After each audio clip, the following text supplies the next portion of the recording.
Saan manggagaling yung tulong ko? And maybe nangyari na sa atin to. Lord, di ko na alam saan ako hihingi ng tulong, ano nang gagawin ko. Kaya napatingin ka na sa taas, Lord.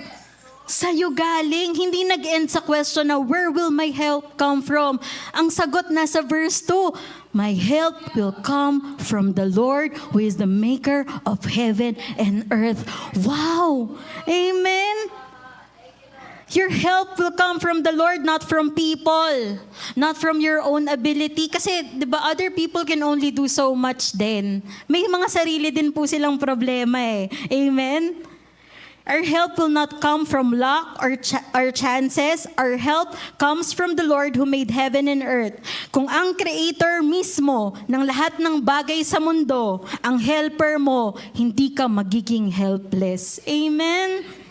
When you don't know what to do, when you can't fix the situation, pag wala ka ng strength left, God steps in, God holds you, God helps you. Amen?